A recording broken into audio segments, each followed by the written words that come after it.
The duplex wasn't just another piece of real estate, it was the ultimate physical proof of my liberation. I had to buy my own freedom. In my family, an unspoken, deeply toxic rule always existed, stretching back to childhood. That rule was simple.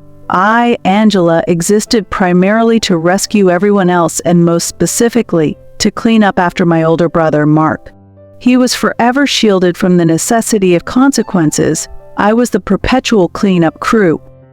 Failed business venture after failed business venture, my parents quietly bailed him out.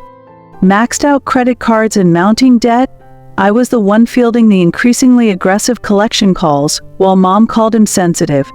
But how exactly do you start demanding immediate payment when the debt you're owed is a lifetime of emotional loyalty and silent sacrifice? I am Angela Clark, 29, a Boston sales representative. My biggest betrayal didn't come from a boardroom or a tough deal it unfolded at my parents' dinner table. While stirring my coffee in the usual silence, I caught them whispering about a family surprise. That quiet moment shattered everything I thought I knew. My mother set down dessert plates and whispered, "Mark can take the upstairs unit free, just until he's back on his feet." No one planned to ask. My years of sacrifice were reduced to their safety net. But what happens when the responsible one finally sees her worth and refuses? I carried the permanent, heavy label of the responsible one in the family. In our severely unbalanced economy, that meant I was the perpetual producer, the one who quietly carried the bills, the emotional burdens, and the shame. The stream of praise flowed exclusively to Mark for merely trying, while I was simply expected to succeed brilliantly so that my resources could be silently diverted toward his latest inevitable crisis. My success was never celebrated, it was only assessed for its utility to the family unit. I built a great career and meticulously closed on the duplex. Yet, my parents acted completely surprised, almost detached, as if they never genuinely expected me to achieve anything significant without their direct, intervening financial help. My entire life's accomplishment was viewed as an inconvenient anomaly, a resource to be managed, not a milestone to be genuinely celebrated. They forgot that the responsible one was also the owner. Selling in the competitive Boston market became far more than just a job. It quickly became my absolute craft. I fiercely embraced the rigid discipline of the process, deep, attentive listening to clients, accurately forecasting market trends, and mastering the art of the close. This relentless discipline did more than just earn massive commissions. It was the absolute, hard-won bedrock that funded the entire duplex. Every single dollar was a direct, verifiable result of my focused effort, not family charity or any alleged luck. My commission checks funded the hefty down payment, every unexpected repaired pipe, and every replaced shingle on the duplex roof. I was meticulously building my own financial fortress, one hard-earned dollar at a time. The double standard in our family was a constant, exhausting hum that permeated every interaction. When I declined expensive weekend trips because I was rigorously saving every single dime for my down payment, I was instantly and publicly labeled cheap and hopelessly no fun by my parents. My necessary frugality was treated as a severe character flaw. Conversely, when Mark impulsively overspent buying that brand new jet ski, racking up another round of credit card debt, he was instantly and warmly excused as merely living a little and trying to find himself. My responsible discipline was viewed with suspicion, his recklessness was viewed with tolerance. The flow of judgment always pointed sharply and critically at me, while the stream of praise and excuses flowed effortlessly only to him. The sheer volume of that double standard became louder and more persistent than any genuine grace or support they ever offered. It taught me that my competence was seen as coldness, and my brother's chaos was simply seen as an opportunity for my rescue. I learned to completely ignore their constant, exhausting noise. I tracked every single expense on a detailed spreadsheet, cooked all my meals at home religiously, and volunteered for extra, difficult sales quotas. But I didn't stop with just the job. I spent my nights meticulously studying landlord law and property management statutes. I knew I had to build a financial fortress they couldn't breach with emotion or entitlement. I made a silent, internal vow I would work twice as hard, always. The most infuriating part was that whenever I achieved a significant milestone or promotion, a huge commission check, my family immediately dismissed it as pure luck, or simply being in the right place at the right time. It was never labor, never discipline. If they ever admitted my success was due to hard work, they would have to validate my disciplined method of life, and that would tragically invalidate their own persistent chaos. The day I finally paid off my enormous student loans, the day my emergency fund was fully set, and the day the duplex mortgage officially closed, these were monumental, life-changing achievements that I celebrated only by myself, with a quiet glass of wine. For my family, my success was simply expected. It was the absolute minimum requirement for the responsible one to achieve. There was no champagne, no genuine pride, just a detached nod that clearly meant, good. Now that you're stable, you're officially ready to help Mark. Mark's persistent stumbles, however, were never expected. They were consistently framed as massive, dramatic family crises that demanded immediate, financially crippling intervention, and that intervention was always, without fail, funded exclusively by me. I slowly and painfully realized the insidious pattern. My success was treated as a given expectation, but his failure was explicitly my financial obligation. The double standard wasn't just about who got the praise, it was about the psychological and financial claim they had silently placed on my entire future. They normalized using my discipline to subsidize his endless chaos. I was trapped in a cycle of earning, saving, and then rescuing. The real turning point didn't come from a dramatic family confrontation. It came quietly, in the form of Denise, a veteran co-worker in the sales department.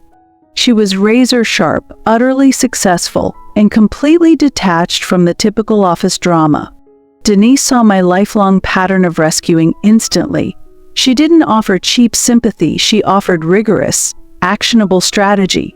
She methodically taught me specific boundary scripts designed to stop emotional manipulation dead in its tracks. Her most important script became my lifelong mantra: I offer options, not my life. This simple phrase was revolutionary. It meant I could give a resource, a referral, or objective advice, but I would never again sacrifice my own time, my savings, or my hard-won peace for their chaos. Denise taught me that setting a hard, professional no wasn't cruel or selfish. It was the essential, sustainable shape of honest love. It was the first time in my life that the word no sounded like an act of profound self-love and self-preservation, not an indictment of my character. I finally felt a glimmer of hope that I could reclaim my identity. With Denise's sharp mentorship, my career didn't just stabilize, it absolutely exploded. I was earning more than double my previous salary, consistently closing high-profile deals, and finally traveling for pleasure across Europe, not just for stressful work trips. For the very first time in my adult life, my existence wasn't defined by my brother's relentless debt cycles or my family's emotional needs. My focus shifted entirely to maximizing my investment in the duplex, meticulously renovating the rental unit, and finally pursuing my own, long-dormant dreams of writing.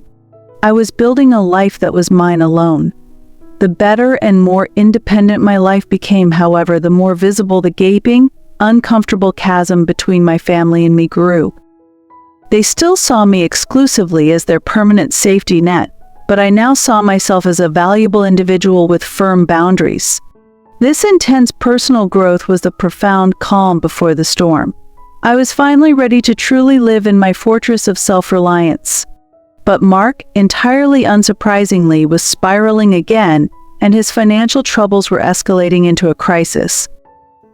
He viewed my newfound success not as a milestone, but as a massive family-approved ATM that was simply waiting to be deployed for his rescue. The Sunday dinner plot was about to unfold. My single biggest achievement was finally looming: the final payoff of the duplex mortgage. This was the moment I'd been working toward for 6 grueling years, the definitive act of financial separation from Mark's perpetual need. However, knowing my family's history of entitlement and my brother's tendency to attract creditors, I didn't just pay it off. I took preemptive, cold-blooded legal steps that even Denise applauded. I immediately converted the title of the duplex from my individual name to an irrevocable trust, naming myself as the sole beneficiary and manager. This trust was a legal firewall. If Mark's inevitable creditors came calling for a default, or if my parents tried to argue implied family ownership or demanded I sell to save him, the duplex was legally inaccessible, locked down in a way they couldn't possibly breach. It secured my fortress. I didn't stop with the trust. I also meticulously drafted an extremely strict, ironclad lease for the second rental unit. This was no generic document for a stranger. It was custom prepared, down to the exact eviction clauses, late payment penalties, and a clear requirement for a substantial security deposit, specifically for my brother and his family. I printed 2 copies and placed them in a sealed envelope. At this point, my motivation was purely defensive. I wasn't actively plotting revenge yet. I was simply building an ironclad legal defense against a lifetime of being treated as the family ATM. I was making my emotional and financial boundaries official and legally binding, preempting the inevitable crisis I knew was coming. I knew that the minute they found out about the full payoff, they would demand access. I just needed to wait for the Sunday dinner plot to fully unfold before I deployed my counter-strategy. I was finally ready. That Sunday dinner was heavy with unspoken tension, yet I played the role of the perfect, oblivious daughter flawlessly, right up until the moment my mother triumphantly raised her glass to announce the big surprise to my brother Mark and his wife. Mom beamed across the table. "Mark, darling, we've solved your immediate housing problem. You're moving into Angela's second unit next month, free of charge, of course. She's agreed it's time to help family." Mark looked instantly relieved, and his wife gave me a smug, superior look that said, "Finally, you're doing your job." I placed my fork down with a deliberate, loud clink that shattered the delicate silence. "I apologize, Mark, but there's been a massive misunderstanding. I haven't agreed to anything. The unit is currently vacant and available for rent, but absolutely not free." My father's face instantly went scarlet. "Angela, this is family. You wouldn't dare charge your own brother. You're entirely stable, and he's facing ruin." "It's what family does," Mom insisted, her voice tight. "It's only temporary, Angela. You just need to be more flexible and stop being so selfish." I calmly slid the sealed envelope containing the lease agreement and the irrevocable trust summary across the table toward Mark. "Dad, I'm being perfectly flexible. Here's the lease agreement. The rent is at market rate, due strictly on the first of the month, with a non-negotiable security deposit. Furthermore, the property is legally held in an irrevocable trust, so lending it for free isn't a financial option I possess." Silence. The sound of their expectations crashing was deafening. The look of utter shock and sudden, desperate humiliation that washed over my parents' and brothers' faces was the painful price for my 6 years of sacrifice. My father finally broke the silence, his voice a raw whisper of pure accusation. "You did this on purpose."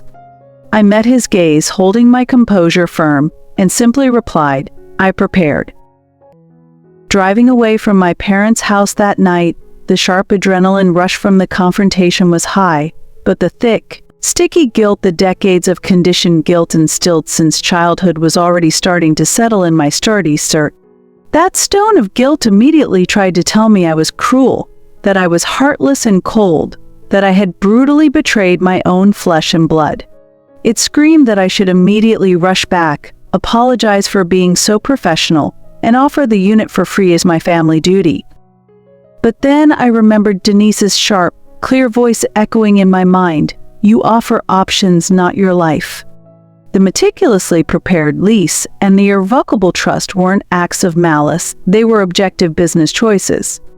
They were the options: Charging market rent was simply professionalism, not a personal slight.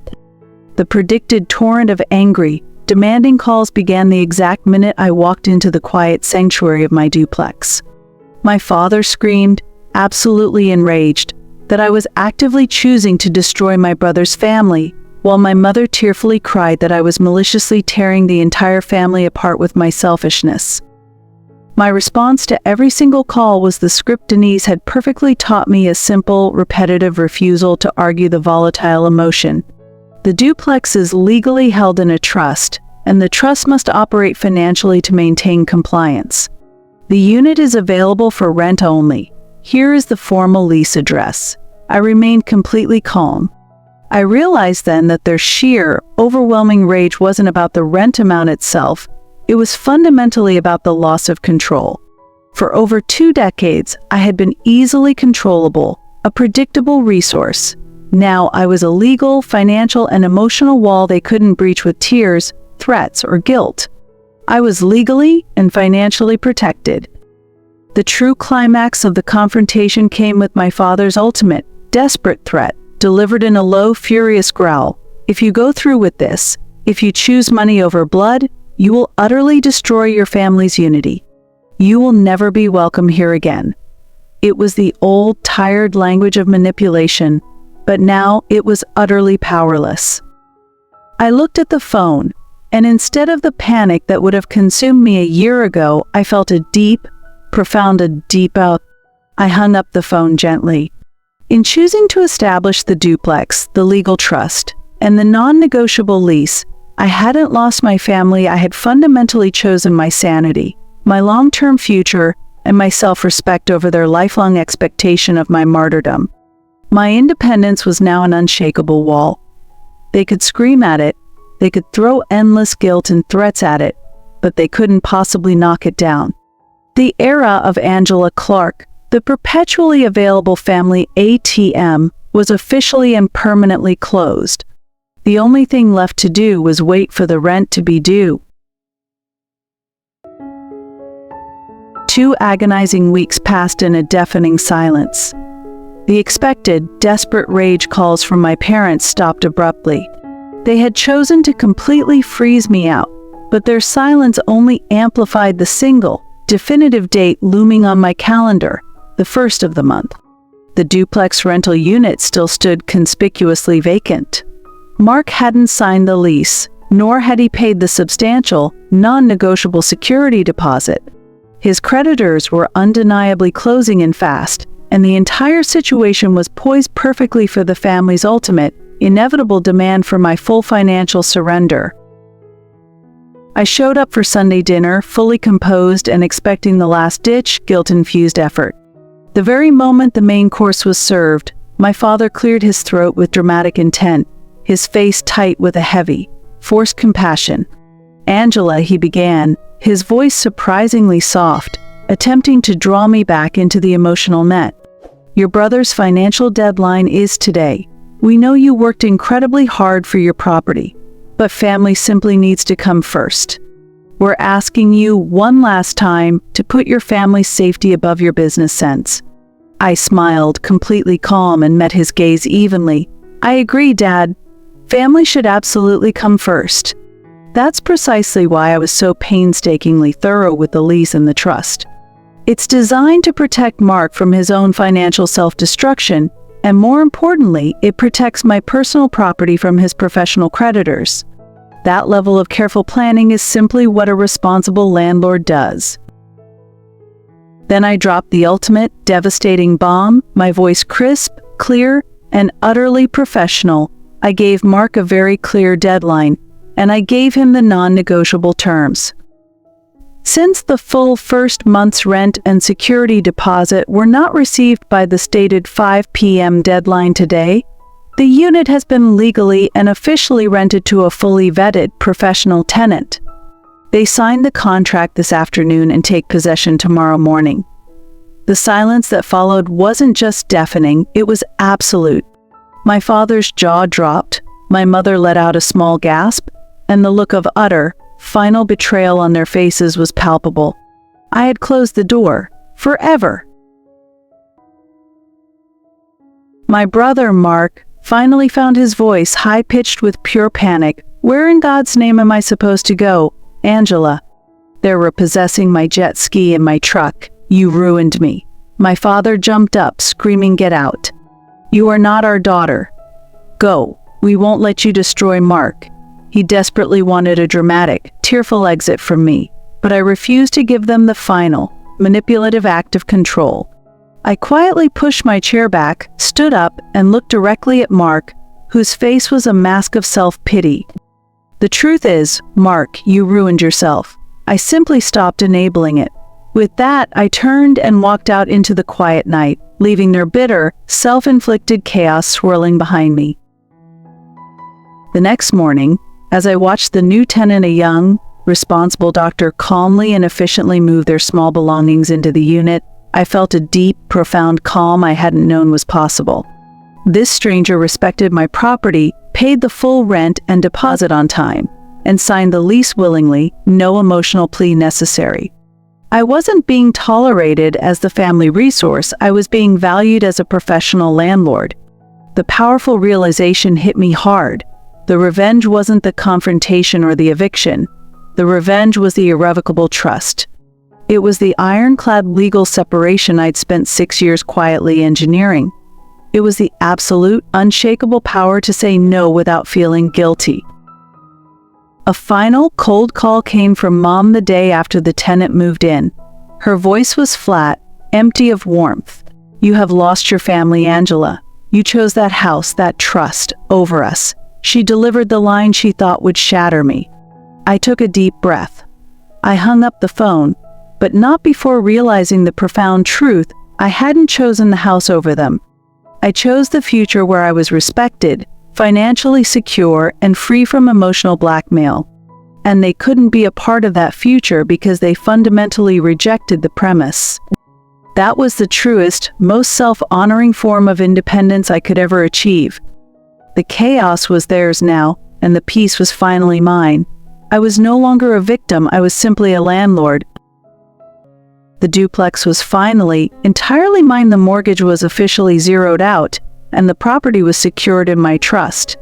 That night, I celebrated my financial liberation with cheap takeout and a single, hard-earned glass of wine. It was a monumental, life-changing victory, yet the air in my quiet apartment felt strangely thin. The silence was the real, measurable cost of my victory. There were no congratulatory calls, no happy texts, no small, clumsy attempt at an apology from my parents. The only sound was the distant, reassuring hum of my new, professional tenant's air conditioning from the unit next door. I had successfully expelled the perpetual, suffocating chaos from my life, but I'd also irrevocably expelled the connection, no matter how fundamentally broken and dysfunctional, that had defined my identity for the last 29 years. I wrestled with the profound sense of loss. My biggest fear had been realized. I was permanently excluded from the family fold.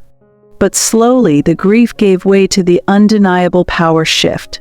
They couldn't financially control me anymore, which meant they could no longer emotionally hurt me with the same potent effectiveness. I called Denise, and she didn't offer cheap sympathy. She offered crucial perspective. "You didn't choose the house over them, Angela. You chose the hard-won boundaries over their innate disorder. That's not a loss. That's an upgrade to your life's operating system." Her words were the final key. I realized the lingering emptiness wasn't loss, it was simply space.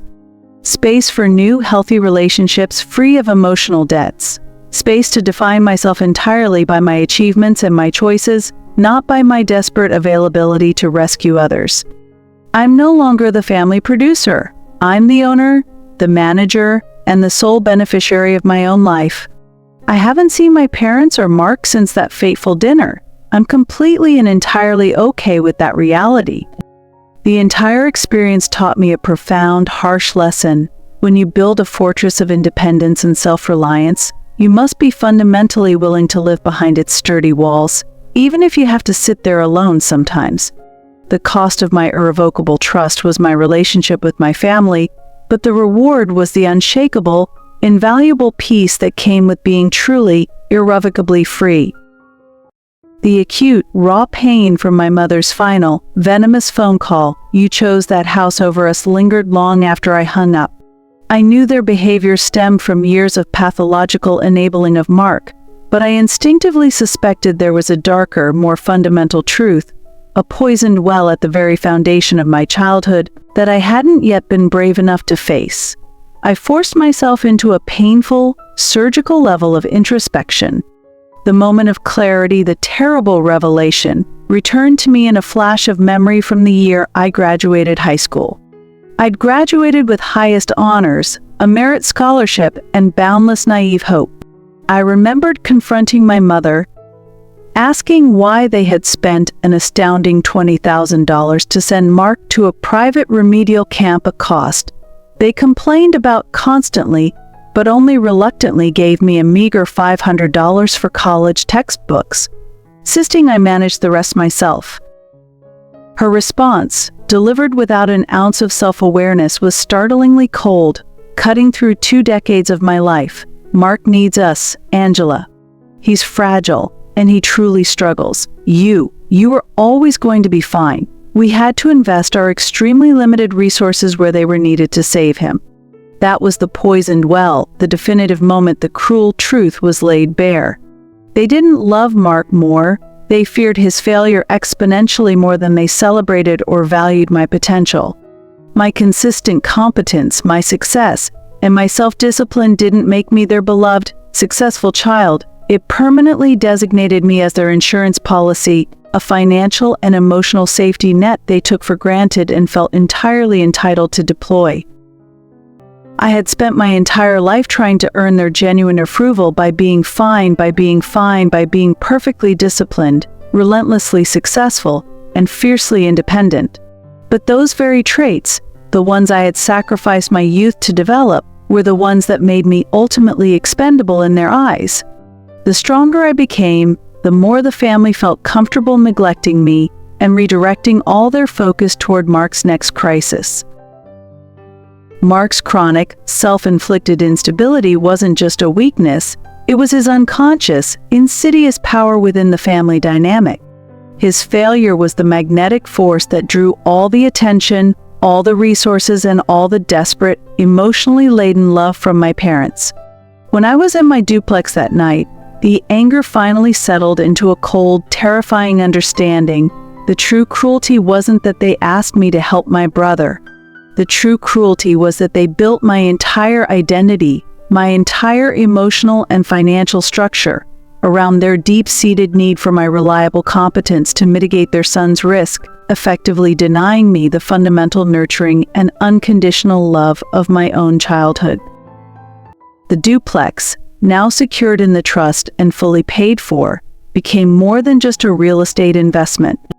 It was the physical manifestation of my ultimate, unshakable refusal to participate in that toxic, decades-long, life-draining contract. It became my personal declaration of independence from their fear and their entitlement. And the consequences for the central figures in this toxic dynamic were finally and justly enforced. Mark, without his easy, silent, guaranteed bailout, would now be forced by his creditors and his own failures to face the real, adult consequences of his choices. He would finally, agonizingly, have to become the responsible one, a role he had been shielded from for his entire adult life by my existence. My parents, utterly stripped of their insurance policy, now faced a stark, terrifying choice: either genuinely help Mark become a self-sufficient, independent man through hard work and tough love, or finally face the financial ruin and the collapse of their life's work saving Mark that they had been desperately fearing for years. The finality of the trust forced accountability upon the people who needed it most, and it was a form of objective justice I could never have achieved through emotional pleas or tears. The paradox of the moment was profound. By saying a professional final, cold no to the family's financial demand, I had finally said a resounding yes to myself, to my self-worth, and to my own future. I realized that the greatest, most necessary act of self-love often looks like the most brutal, heartless betrayal to those who benefited the most from your self-neglect and martyrdom.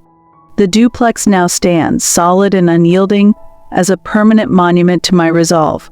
I'm no longer the family ATM, the designated perpetual rescuer, or the perpetually minimized responsible one. I'm just Angela, the owner, the sole beneficiary, and the only person in charge of my own destiny.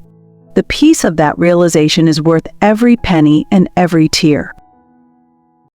A few profound months passed in a deafening silence, a quiet I didn't dare interrupt with sentimentality. Then, a surprise email arrived, not an apology, but a meticulously worded, slightly detached invitation to join them for Thanksgiving dinner. I accepted, not out of naive forgiveness, but calculated strategy. I needed to see if they were genuinely capable of establishing a new equilibrium, or if this was just a soft-pedaled attempt to reset the family ATM. Thanksgiving was surreal. Mark and his family weren't there. My parents finally admitted they were facing their own issues and dealing with Mark's fallout.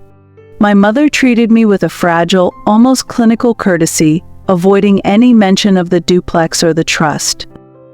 The boundary testing began subtly during dessert. My father mentioned needing a short-term loan for an unexpected medical bill, sighing heavily for effect. I immediately and calmly deployed Denise's script. I offer options, not my life, Dad. I can refer you to a great bank manager I work with, who can help structure a short-term personal loan. My father flinched noticeably. The look of profound, bitter disappointment was immediate and clear, but he didn't scream or rage. He simply swallowed and said, "Oh, right, thanks, Angela." The old destructive rage was gone, only the deep, cold disappointment that his manipulation had failed remained. It was a small, quiet moment of validation. My boundaries were holding firm, and they finally understood the irrevocable trust was more than just a name. It was a permanent lifestyle change. 6 fragile months of relative peace had passed since Thanksgiving, just enough time for me to dangerously believe my legal victory was secure and that the era of family crisis was truly over. Then the phone rang, late on a Tuesday night. It wasn't my parents, it was Mark. His voice was completely broken, stripped bare of all its usual condescension and arrogance, replaced only by sheer, unadulterated terror. "Angela," he choked out, his voice cracking, "I messed up worse this time. Way worse. I was desperate, and I used the money from Mom's secret emergency retirement account, the one she kept hidden from Dad, to try and save my business. I lost all of it in a final, terrible investment. They're going to press serious embezzlement charges if the money isn't returned by the end of the week." My blood instantly ran cold. He wasn't just asking for a loan or a personal bailout, he was asking me to destroy the legal fortress of my life, the duplex, the irrevocable trust, to bail him out of a criminal felony. This was the ultimate, unforgivable transgression, the moment I saw the true, bottomless depth of his moral bankruptcy. He didn't just steal from Mom, he was asking me to compromise my legal standing to cover up a crime that could send him to prison. "They need the money back immediately to drop the case. Angela," he pleaded desperately. "The duplex is the only asset we have with enough equity right now. You need to mortgage the duplex to save me and save Mom's future. This time, I swear, I will actually pay you back. I'll do anything." I took a long, slow, internal breath, recalling Denise's final, most important lesson about maintaining boundaries even when the stakes are highest. My voice was calm, devoid of any emotion, purely professional. "Mark, I can't do that. The duplex isn't a personal asset. As you know, it's legally and permanently held in an irrevocable trust. I am literally barred by law from taking out a mortgage against it, even if I wanted to. I created that trust specifically to protect my financial life from the consequences of your chaotic, desperate choices." The brief silence was filled with the sound of his ragged breathing. Then his voice broke into a high-pitched, hysterical sob. "You put it in a trust. You did this specifically on purpose to stop me from ever asking for help.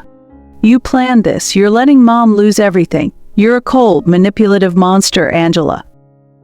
"You're right, Mark," I stated clearly, my voice cold as ice.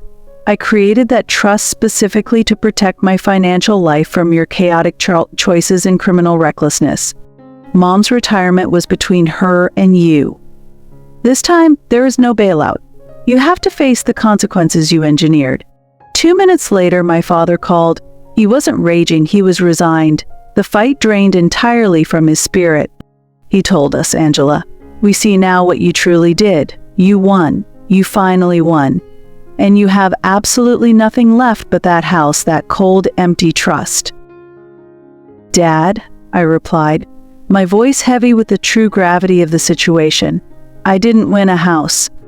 I won my freedom from this endless cycle of crises. You confused the two your entire life." That was the last meaningful conversation I ever had with them. The duplex, the irrevocable trust, and Denise's boundary script had successfully and irrevocably severed the toxic cord. The destructive dynamic was finally and permanently destroyed, not patched up. I had lost the family I was expected to save, but I had gained the one thing they could never give me, my own independent life. The ultimate boundary test was passed, and I was finally free. The immediate aftermath of that final, devastating call felt like stepping out of a noise-filled, crowded room into a perfect vacuum. The noise, the constant, manipulative, manufactured drama was finally and utterly gone. I had successfully stopped being Mark's perpetual savior and my parents' emotional crutch. But the harsh acceptance set in. When you force accountability in a profoundly dysfunctional system, the unit shatters. It doesn't magically reform into a healthy family. The silence was the unavoidable price. My parents' parting shot, "You have nothing left but that house," was clearly intended to inflict maximal emotional wound. But in that bitterness, they gave me the key to understanding my entire old life. My value to them was never about who I was. It was entirely and coldly rooted in my utility. They equated connection with financial control and love with guaranteed access to my savings. By losing that access via the irrevocable trust, they sincerely believed I had lost everything. They were terribly wrong. I was finally rich in the only currency that truly mattered, sovereignty. The duplex wasn't just my home, it was a physical, unyielding shield, a permanent, daily reminder that I would never again compromise my financial or emotional health for the sake of manufactured peace or manipulative blood ties. My job was done. Mark was left to face his legal and financial ruin alone, forcing him to finally accept responsibility for his actions, the very thing my parents, in their tragic misplaced love, had never allowed him to do. The duplex wasn't just my home, it was a physical, unyielding shield, a permanent, daily reminder that I would never again compromise my financial or emotional health for the sake of manufactured peace or manipulative blood ties. My job was done. Mark was left to face his legal and financial ruin alone, forcing him to finally accept responsibility for his actions, the very thing my parents, in their tragic misplaced love, had never allowed him to do. My new life didn't simply happen overnight. It was meticulously built, day by day, on that single, powerful word, no. Learning to say it, and more importantly, learning to mean it with legal finality, was the core of my entire self-defense strategy. The true revenge wasn't the fleeting satisfaction of seeing Mark finally face consequences. It was the powerful realization that I didn't need to save him, or even try to have a meaningful, successful life. My happiness and my success became entirely independent of their cyclical drama. Standing up for myself was never about a final, dramatic verbal battle at the dinner table. It was a quiet, legal declaration and a deliberate, daily practice. I continued to pay the property taxes, meticulously maintain the irrevocable trust, and collect the rent reliably from my professional tenant. My life is now defined by order, stability, and growth, not reactive chaos. For anyone out there listening who is currently being treated as the family ATM or the eternal emotional rescuer, you do not owe them your life. You owe yourself financial sovereignty and emotional peace, You absolutely cannot fix deep-seated character flaws, addiction, or chronic irresponsibility with your hard-earned money. All you do is enable the self-destruction while sinking your own ship. If you are currently the responsible one, start building your fortress today. Set up the trust. Make your boundaries solid, legal, and non-negotiable, not just hopeful verbal requests. When the inevitable, dramatic crisis finally comes, let the law and the trust documentation be the cold, impersonal bad guy, not you, the human being they expect to manipulate. My journey was painful, isolating, and fraught with guilt, but it resulted in definitive, beautiful closure. I lost the illusion of the family I thought I had, but I gained the respect of the single person who matters the most, myself. The cost was high, but the reward, my absolute freedom and self-respect, was immeasurable. I am finally Angela, the architect, and I live in peace. My father's final, bitter, and defeated words: "You won, and you have absolutely nothing left but that house were never just intended for me alone." They were the calculated opening lines of the final, desperate narrative my family needed to construct, the scapegoat narrative. They couldn't live with the reality that they had caused their own downfall, therefore the narrative had to dictate that I was the sole, cold-hearted villain. A few weeks after the complete and utter collapse of Mark's criminal bailout attempt, my Aunt Carol, my mother's sister, the traditional family conscience, called me. She was the carefully chosen intermediary, the one assigned the soul-crushing task of attempting to guilt-trip me back into compliance.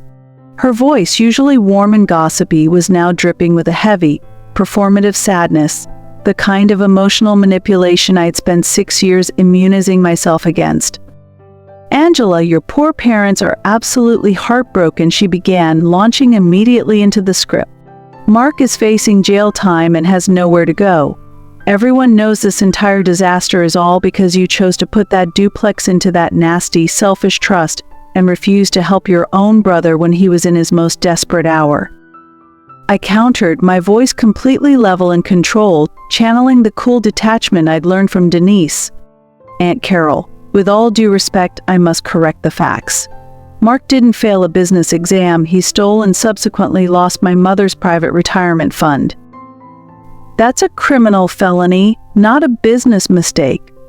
My duplex, which I worked 6 years to pay off and legally own, was strategically put into an irrevocable trust to prevent exactly this kind of financial exposure and theft. The clear, undeniable legal timeline dictates that the trust was enacted long before Mark committed his crime. My property was simply made inaccessible to his recklessness." "Aunt Carol," I replied, allowing a hint of cold finality into my tone, "with all due respect, my legal and financial boundaries are definitively not up for family vote. The trust remains legally and irrevocably intact. If Mark truly loves his mother, he needs to take personal responsibility for his severe crimes, not demand I liquidate the only truly secure asset I possess to cover his criminal actions." I firmly rejected the notion that my self-protection was the cause of their crisis. That brief, chilling conversation was the very last time anyone in my immediate or extended family tried to formally engage with me. They realized the legal wall was absolute and unshakable, but the scapegoat narrative continued to circulate. In their small, judgmental social circle, I officially and permanently became the selfish, greedy, cold-hearted daughter who maliciously destroyed the family unity over a house. I forced myself to analyze the blame from a purely external psychological perspective. I realized their fervent need to blame me was a necessary psychological defense for them. They literally could not face the devastating truth that they, through decades of permissive, toxic enablement, had fundamentally created and fostered Mark's criminality. It was infinitely easier and far less painful to simply make me the self-interested villain than to finally face their own catastrophic failings as parents. I chose the dignity of silence. I never defended myself to the relatives who whispered the rumors, nor did I ever try to correct the deliberately false narrative. My life, my successful financial consulting business, helping others build their own trusts, and my fully paid off, legally impenetrable duplex were the only answers I owed the world. My actions spoke louder than their manufactured lies. They could have their narrative, but I had my peace, my freedom, and my sovereignty. And that trade-off, I realized, was the only true justice. The family narrative was viciously designed to isolate me and confirm my status as the selfish outcast. Ironically, the subsequent deafening silence opened the door for real, validating connection. The first voice of support, predictably, came from the mentor who had guided me through this legal battlefield, Denise. Denise's message was pure, unsentimental truth. They're telling people you destroyed the family. Good. That simply means your boundaries are holding and working. Remember this, Angela, selfishness is merely the word manipulators and abusers use when you finally stop letting them abuse you. Her confirmation stripped the venom from my family's words, turning their accusation into proof of my success. The second voice of validation was entirely unexpected, my new tenant, Dr. Chen.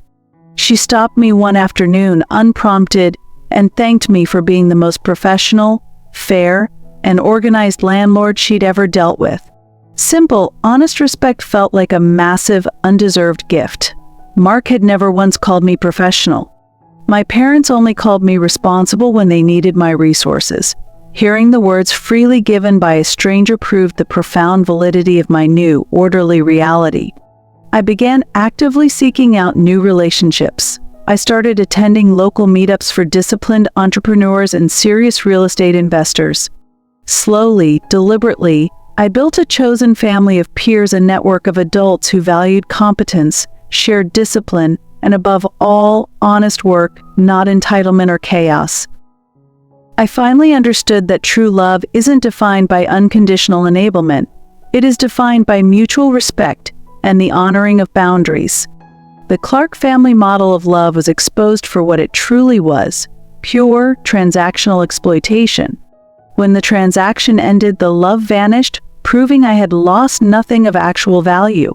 For anyone out there listening who is navigating this brutal path, you are not alone.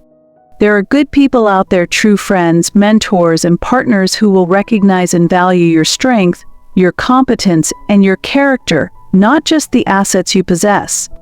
Seek them out. Be courageous. Build your own chorus of validation. That network, I can tell you, is worth more than any house or trust fund. It is the foundation of your new, free life. The profound, isolating silence that followed the ultimate boundary test wasn't a void, it was fertile. It gave me the precious mental space, free from the constant noise of crisis, to finally define success on my own terms, not as a desperate, reactive attempt to mitigate their perpetual chaos. My new life wasn't about avoiding them, it was about building something irrevocable in their absence. My financial consulting business, which I aptly named A. Clark Financial Sovereignty, didn't just take off its sword. I specialized in financial trauma recovery, focusing specifically on helping other adult children of entitled or irresponsible parents establish the same robust legal and financial protections that saved my life. I was no longer the victim of financial manipulation, I was the expert, the architect, and the shield for others. I took the most painful experience of my life and turned it into a profitable, deeply meaningful purpose. This new identity allowed me to reconstruct my personal life from the ground up. I started dating, allowing myself to be genuinely seen not as a cash reserve or a fixer, but as a whole, complex person. I found genuine, healthy connection with someone who respected my clearly defined boundaries implicitly. There was no need for endless explanations, no dramatic pleas, and no boundary testing, just mutual, quiet respect. The love I experienced was defined by support and collaboration, a stark, breathtaking contrast to the transactional exploitation I'd endured for 3 decades. The duplex, the property at the center of the entire storm, remained my unshakable rock. Every single month, I collected the rent from Dr. Chen, paying myself the substantial dividend of my own hard work and discipline. It wasn't just reliable cash flow, it was the tangible daily evidence of my self-worth. The paid-off duplex, shielded by the irrevocable trust, was the physical manifestation of my successful break. When I walked across that property line, I walked into my sovereignty. The irrevocable trust itself became my true, lasting legacy. It stood as a public testament that the family's responsible one finally took legal responsibility for herself above all else. It secured my future against past trauma, against future bankruptcy attempts by Mark, and against any future attempts by my parents to co-opt my success for their own needs. It ensured that even if they attempted reconciliation years down the road, my financial integrity would remain utterly untouchable. The legal mechanism was the guarantee of my permanent peace. My parents and Mark have long faded into the quiet background of my life. They chose their path of crisis and denial. I chose my path of peace and deliberate construction. The revenge was never about the destructive satisfaction of seeing them hurt. It was about the radical, profound act of choosing myself, my security, my integrity, and my future over their relentless, soul-crushing chaos. Remember this, for your own life, your boundaries are your single biggest asset. Protect them legally, fiercely, and without a single shred of apology or guilt. That is the only way you can successfully turn a lifetime of being exploited into a lifetime of sovereign peace. Build your fortress now, and then live a beautiful, fulfilling life within its safe walls. That is the ultimate sweetest victory. The quiet that followed the final boundary test wasn't empty, it was deeply fertile. It finally granted me the necessary mental space to define success on my own terms as a creator and a builder, not merely as a desperate, reactive firefighter responding to their endless, self-manufactured drama. The duplex was the solid foundation of my legal fortress, but my financial consulting business quickly became the arsenal of change. I immediately realized my deeply painful story wasn't just my unique revenge, it was a powerful, applicable blueprint for countless other responsible adults trapped in similar, toxic family dynamics. I formalized the methodology, calling it the Financial Sovereignty Protocol. The steps were clear, sharp, and entirely unsentimental. Step 1, legal and financial separation. Step 2, irrevocable boundary setting using trusts and legal documents. Step 3, reclaiming personal and financial identity. It was the precise, necessary antithesis of the toxic Clark family model of transactional dependency. I taught my clients, often tearful, grateful adults, how to use the full weight of legal tools: irrevocable trusts, solid LLCs, legal separation agreements to let the cold, impersonal law say no for them. This critical maneuver protected their fragile hearts and their hard-earned wallets from the inevitable, cruel family backlash. The goal wasn't to hurt the abusers, the goal was to achieve untouchable, lasting protection for the person who had always been tasked with protecting everyone else. I did hear a final, satisfying update through an old, neutral friend. Mark was sentenced to a substantial period of community service and mandatory, intensive financial counseling.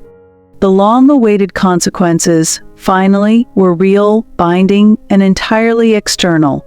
He had to work, he had to be accountable, and he had to learn the basic principles of finance. My parents were also forced to face reality. Stripped of my mother's retirement fund and unable to tap into my assets, they were forced to sell their beloved, oversized house to cover the losses. They were not financially ruined, but they did downsize dramatically, finally living within their actual, uninflated, modest means. The profound irony of the entire situation was beautiful and devastating in equal measure. The irrevocable trust, the tool I built and paid for to protect only myself from their recklessness, ended up indirectly forcing the entire Clark family, including my parents and Mark, into a healthier, more financially sustainable, and accountable structure than they had ever known during the 30 years I served as their safety net. I didn't execute a conventional revenge. I initiated a forced, painful transformation for everyone involved. My refusal to remain their ATM, guaranteed by the finality of my legal documents, forced every single one of them to finally, agonizingly, face reality. My future is now vast, wide, and entirely open. It is built strictly on my own terms, funded entirely by my own labor, and secured by my own legal defenses. I am no longer defined by who I was to them, the responsible sister, the good daughter, the family resource, but by who I am for myself, Angela, the architect, the consultant, and the sovereign owner of her destiny. Remember this final, most important lesson: your financial boundaries are your single most important asset. Protect them legally, fiercely, and without the slightest apology. That is how you successfully turn a lifetime of being exploited into a lifetime of sovereign peace and lasting legacy.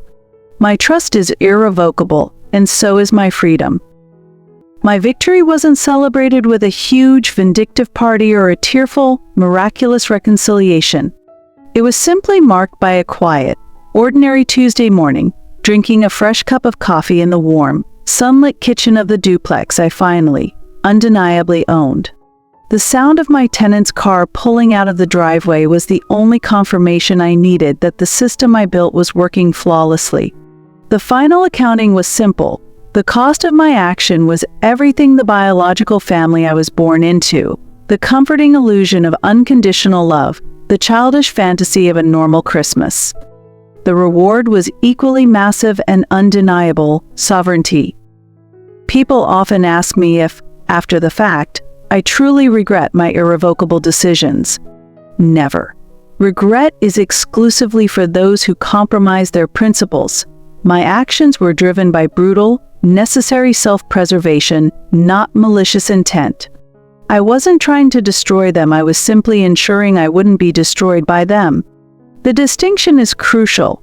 I learned the hardest lesson of all. The most important, non-negotiable relationship in your life is the one you maintain with your financial health. Everything else, including family obligations, friendships, and misplaced loyalty, becomes instantly negotiable and compromised if that financial foundation is shaky. My entire life was nearly compromised because I allowed an emotional attachment to override cold, hard numbers.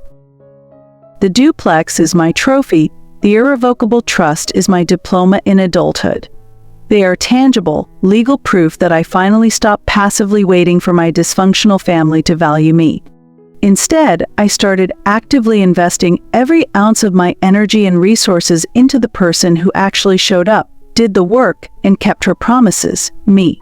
If you are currently considering your own revenge story against an entitled, abusive, or chaotic family unit, please do not seek destructive actions. Seek definitive separation. Build a life so secure, so financially stable, and so undeniably yours that their destructive chaos can't even reach the door of your consciousness. That is the only path to the final sovereign peace. And that peace is the sweetest revenge of all. That's my story. It's complex, often messy, sometimes incredibly painful. And yes, it ends with a definitive silence. But it's more than a story, it's a powerful blueprint for survival. If you see your own life reflected in my struggle as the perpetual family ATM, I have 5 absolutely crucial lessons for you to implement right now. Lesson 1. Emotional boundaries are dangerously weak and easily crossed by manipulators. Legal boundaries are unshakably strong. You simply cannot argue with a signed, notarized trust document. Don't rely on verbal promises or emotional appeals. Rely on legal finality. The law must be your impenetrable fortress. Lesson 2. The responsible adult child must prioritize self-preservation above all else. You cannot save their sinking ship until your own is secured and fully afloat. My financial health, shielded in the duplex and the trust, was my oxygen mask. Put yours on first. Lesson 3. You must recognize the insidious difference between true, unconditional love and transactional exploitation. If their professed love, connection, and respect instantly disappear when your money or resources do, it was never love. It was, purely and coldly, a business arrangement masquerading as family. Lesson 4. Prepare yourself mentally and emotionally to be called a monster, selfish, or cold-hearted. This is the abuser's most vicious final weapon, designed to trigger your guilt. Wear that label as a permanent badge of honor, because it is definitive proof that their toxic control over your life has finally and unequivocally failed. Lesson 5. You have the absolute power to build a functional, supportive chosen family of peers who respect your boundaries and competence.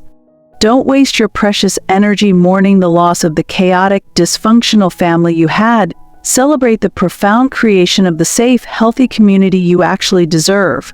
If any part of my journey resonates with you, it's not time for reflection, it's time to act.